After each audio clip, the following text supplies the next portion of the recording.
कि डाल टूटेगी कि नहीं, डाल टूट भी जाएगी फिर भी वो पंख से उड़ जाएगा। इसलिए भगवान बुद्ध ने कहा कि अपना दीपक स्वयं बनो, मतलब अपने पर भरोसा करो, किसी दूसरे का भरोसा मत करो।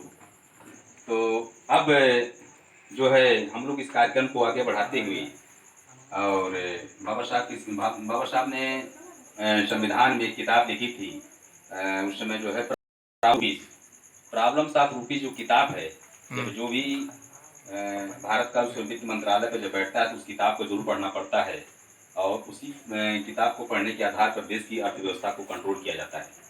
लेकिन ये कोई बताता नहीं कि ये किताब किसके द्वारा लिखी गई है और कैसे देश को चलाया जाता है। बाबा साहब जो ये अभी मार्च के महीने में जब नया बजट सत्र जब चालू होता है तो लोग कहते हैं कि मार्च का महीना खत्म है, अब जो है नया बजट चालू होगा। तो 1935 में 1 अप्रैल को भारतीय रिजर्व बैंक की आपके द्वारा स्थापना की गई थी। जो बैंकों में हम आप लेन देन करते हैं वो बाबा साहब की देन है। जैसे कि भी सरकार ने आदेश किया था सब लोग खाता खुलाओ, बैंक में जाओ, तो ये सबको जोड़ने के लिए ये भारतीय संविधान के द्वारा ही व्यवस्था बनाई गई है। इसलिए अभी हम लोग बाबा साहब के बारे में कुछ नहीं जानते, अभी भी बस एक आधी अधूरी जानकारी है। अभी हमको पूरी जानकारी नहीं, पूरी जानकारी के लिए हमको और काफ़ी समय देना पड़ेगा। इसलिए हमें अपने बच्चों से निवेदन है कि ज़्यादा से ज़्यादा समय पढ़ने में लगाएं, क्योंकि शिक्षा उस श्रेणी का दूध है जो पिएगा वही दहाड़ेगा। तो इसलिए बाबा साहब ने जो इस कारवा को हासिल किया, इस मुकाम तक पहुँचे, उन्होंने कहा कि मुझे पढ़े लिखे लोगों ने धोखा दिया। बाबा साहब की जो कहने का मतलब ये था कि जब अपने पैसे से कुछ लोग देखिए विश्वविद्यालय को मांगे, जैसे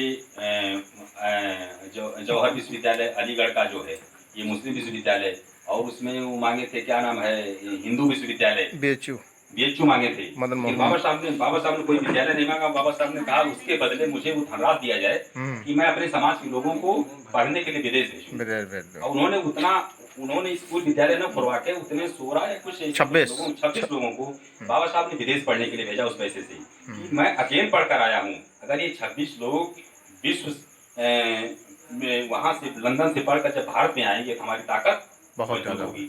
लेकिन जब यहाँ के लोग बाबा साहब के पैसे द्वारा जो भेजवाए गए, वो वहाँ पर जाकर वहाँ देखा कि सर और श्रीमान जी कहकर लोग बात करते थे, किसी प्रकार का कोई भेदभाव नहीं था। तो वहाँ जो लोग गए वो लोग वहीं पर बस गए, क्योंकि भारत में जात पात भेदभाव था, इसलिए वो लोग वहीं पर रह गए। वहाँ उसमें से केवल 2 आदमी भारत लौट कर आए थे। तीन लोग आए थे। एक थे के आर नारायणन, जो भी इस राष्ट्रपति के आर नारायण साहब जो राष्ट्रपति बने थे, वो बाबा साहब के पढ़ाए हुए पैसे से आए थे।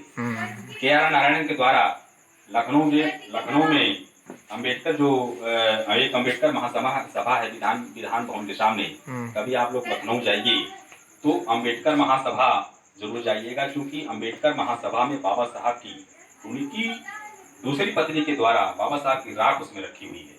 इसलिए हम लोगों का काबा जो है, हमें मक्का मदीना नहीं जाना, हमारा आपका काबा जो है वहाँ लखनऊ जो है, वहाँ जाकर हमको वहाँ जरूर जाना चाहिए। और के आर नारायणन के द्वारा वहाँ पर श्रावस्ती से पीपल का वृक्ष लाया गया है और भगवान बुद्ध की मूर्ति स्थापित की गई है, बाबा साहब की भी मूर्ति लगी है, और बाबा साहब की एक कमरे में राख उसमें रखी हुई है। इसलिए कभी कभी अवसर मिले तो वहाँ जरूर जाइएगा। तो अब जो है अगले वक्ता के रूप में जो है इसे बता दीजिए, इसीलिए बाबा साहब ने आगरा में जो है, इसीलिए बाबा साहब ने हाँ कहा था, जो पढ़े लिखे में जो धोखे की बात आई, बाबा साहब ने 18 मार्च 1956 को रामलीला के मैदान में कहा था, मुझे पढ़े लिखे लोगों ने धोखा दिया। तो पढ़े लिखे लोगों धोखा का मतलब ये कि जिनको पढ़ने के लिए भेजे थे वो लोग भारत लौट कर आए ही नहीं, और बाबा साहब का सपोर्ट कोई नहीं किया। जो आए वो बीबी और टीवी में मस्त हो गए।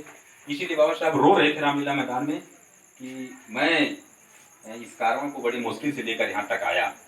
साथियों, मेरे समाज से मेरा निवेदन है, यदि इस कारवां को आगे न बढ़ा पाना तो इसको कभी पीछे मत जाने देना।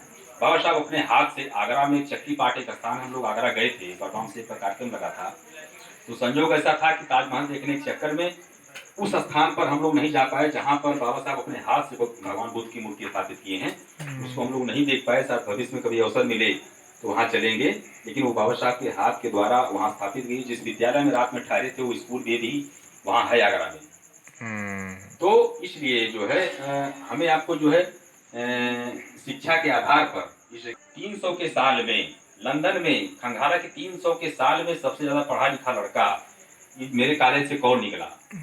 तो 300 के सालों के बीच जब उसकी वहां पर खंघारा गया, उसमें सबसे तेज पढ़ने वाला में बाबा साहब का ही नाम निकला।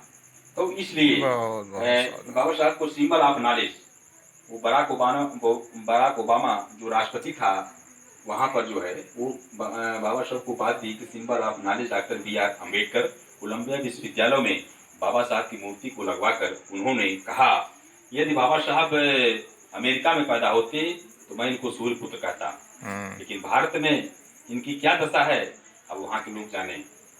तो साथियों इस प्रकार जो है बाबा साहब कितने महान हैं, हम इनकी तुलना जो है बातों में नहीं कर सकते, लेकिन हमें आपको जो है हम उनके आप आजीवन ऋणी रहेंगे। इस ऋण को लेकर हमें आपको चलना पड़ेगा। अब अगले वक्ता के रूप में जो है भाई गौतम जी, सरोजनी कुमारी, सरोजनी गौतम, जो गौतम जी की ये तीसरी बेटी है और दूसरी ये दूसरी बेटी है और ये BS कॉलेज में जो है BA सेकेंड ईयर की छात्रा है। और आइए जो है एक अपने शब्दों द्वारा लोगों को कुछ व्याख्यान दिया जाए। साध साध साध, बहुत सुंदर बहुत सुंदर। सर्वप्रथम करुणा की सागर गौतम बुद्ध के चरणों में नमन वंदन, बहुत ही सत्य विश्व रत्न बाबा साहब के चरणों में नमन वंदन करती हूँ। इस समय कोरोना महामारी चल रही है तो मैं इसके बारे में बताना चाहूँगी। स्वागत स्वागत स्वागत है। मैं सरोजनी कुमारी श्री लाल बहादुर शास्त्री डिग्री कॉलेज की छात्रा हूँ और रेड क्रॉस इकाई की स्वयं सेविका भी हूँ। इस वायरस के फैलाव जो होता है उसको रोकने और उससे बचने के लिए हमें कम से कम 20 सेकंड तक अपने हाथों को साबुन और पानी से अच्छे तरीके से धोना चाहिए, या डिस्पोजेबल टिश्यू या अपने कोहनी को मोड़कर अपने मुंह और नाक को अच्छी तरह ढक लें। अनजान व्यक्तियों से कम 1 मीटर की दूरी बनाए रखें। घर पर रहें, जब तक शासन प्रशासन का आग्रह न हो तब तक बाहर न निकलें। यदि आपको जुकाम हो या बुखार हो तो निकट के अस्पताल में संपर्क करें। सभी लोगों से यह भी आग्रह है कि आरोग्य सेतु ऐप को इंस्टॉल कर लें और इसे अन्य लोगों को भी इंस्टॉल करने के लिए प्रेरित करें। धन्यवाद। बहुत बहुत साधुवाद। हाँ, बाबा साहब के प्रति भारत में डॉक्टर भीमराव अम्बेडकर 1891 में ब्रिटिश भारत के मध्य प्रदेश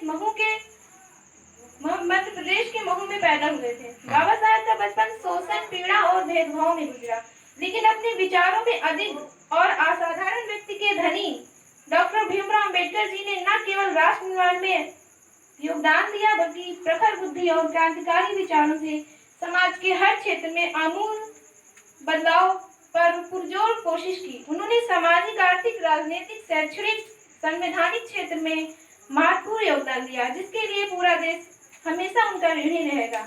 उन्होंने संविधान बनाने में अगुवाई की और आजाद भारत के पहले कानून मंत्री बने। वो दलितों, महिलाओं के अधिकारों के लिए लड़े और सामाजिक आर्थिक बदलाव के लिए बड़े वाहक बने। 20वीं सदी में दुनिया के महानतम लोगों की सूची में आदर के साथ उनका नाम लिया जाता है। आज भारत आजाद है, हम चाहे वो कर सकते हैं, अपना जीवन अपनी तरह से जी सकते हैं। हमारे खान पान, पहनने ओढ़ने या कहीं घूमने पर किसी प्रकार का कोई प्रतिबंध नहीं है, पर आजादी के पहले ऐसा नहीं था। बहुत सुंदर, हमारे बहुत देश में सुंदर। तमाम तरह से भेदभाव और कुरीतियां फैली हुई थी, जो देश की एकता के लिए बिल्कुल ठीक नहीं था।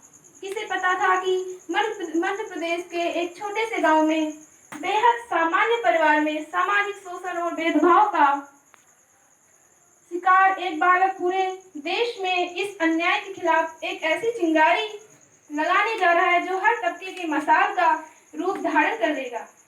ये वही बालक था जो आगे चलकर देश का संविधान निर्माता बना। जी हाँ, हम बात कर रहे हैं डॉक्टर भीमराव अम्बेडकर यानी बाबा साहेब की। बाबा साहेब यानी आधुनिक भारत के रचयिता। बाबा साहेब यानी भारतीय संविधान के शिल्पकार। बाबा साहेब यानी अर्थशास्त्री, कानूनविद, गद्दार, राजनेता और समाज सुधारक। बाबा साहेब ने बेहद कम उम्र में कई परेशानियों को बेहद कम उम्र में देखा था, पर वो उससे विचलित नहीं हुए, बल्कि उन्होंने बुराइयों और कुरीतियों को बदलने की ठानी बिल्कुल। और उन्होंने विदेश में शिक्षा प्राप्त की और लौटने के बाद कई महत्वपूर्ण कार्य किए।